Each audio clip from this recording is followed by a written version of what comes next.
বাংলাদেশ সীমান্তে এখন এমনই সতর্ক অবস্থান বিজিবি সদস্যদের। অনুপ্রবেশ ঠেকাতে আগের চেয়ে কয়েক গুণ বাড়ানো হয়েছে নজরদারি।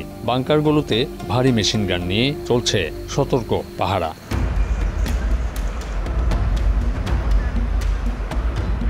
দিনের বেলা যতদূর চোখ যায় নজর রাখার পাশাপাশি রাত নামলেই চলছে একাধিক দলে ভাগ হয়ে টহল কার্যক্রম। সিলেট অঞ্চলের সীমান্ত এলাকাগুলো দিয়ে ভারতীয় যে কোনো ধরনের অনুপ্রবেশ রুখে দিতে বিজিবির এই হাই অ্যালার্ট। সীমান্ত ঘেঁষা আঁকা বাঁকা দুর্গম পথে কোথাও কয়েক কিলোমিটার পর্যন্ত পায়ে হেঁটে, আবার কোথাও ঝোপঝাড় পেরিয়ে মোটরসাইকেলে চড়ে দেশের সীমান্ত পাহারা দিচ্ছেন বিজিবি সদস্যরা। এর চেয়েও দুর্গম এলাকায় থেমে নেই পাহারা, আছে অত্যাধুনিক যান্ত্রিক সক্ষমতা এটিপি।